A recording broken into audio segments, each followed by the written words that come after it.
BJP কর্মীদের গ্রেপ্তারের প্রতিবাদে কাঠপোল বাজারে বিক্ষোভ বিজেপি কর্মী সমর্থকদের। গতকাল অর্থাৎ রবিবার সন্দেশখালীর ঘটনায় 4 জন বিজেপি কর্মীদের গ্রেপ্তার করেছে সন্দেশখালী থানার পুলিশ। ধৃত এই 4 জন বিজেপি কর্মী এই ঘটনার সঙ্গে যুক্ত নয়। তৃণমূল পরিকল্পনা করিয়ে পুলিশকে দিয়ে তাদের গ্রেপ্তার করিয়েছে। পুলিশ ও তৃণমূলের বিরুদ্ধে এমনটাই দাবি জানিয়ে সন্দেশখালীর ডোমজুরের কাঠপোল বাজারে বিক্ষোভ দেখান এলাকার বিজেপি কর্মী সমর্থকরা।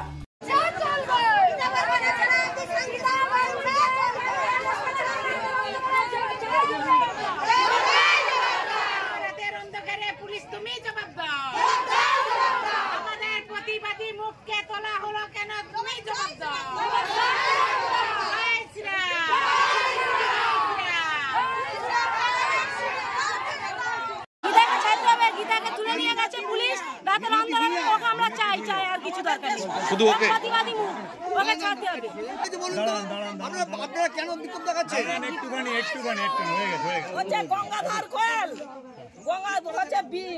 তৃণমূলের কর্মীরা টাকা দিয়ে হচ্ছে বিজেপির নামে বদনাম ছড়াচ্ছে। যার জন্য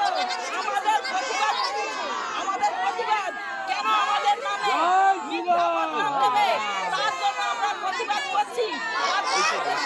তুলে নিয়ে গেছে গীতাকে এই মুহূর্তে এক্ষুনি ছেড়ে দিচ্ছে। কিসের অভিযোগে গীতাকে ধরেছে? গীতা আন্দোলনকারী হিসেবে ধরেছে, তার জন্য গীতাকে ছাড়তে হবে। আমাদের কি একটু কোনো সাধারণ আপনারা এই রাস্তায় নামলেন কার জন্য, কি মানে অভিযোগটা কি? আমাদের গীতাকে যারা প্রতিবাদী মুখ ওদেরকে তুলে নিয়ে যাচ্ছে। কেন তুলে নিয়ে যাচ্ছে আমরা জবাব চাই।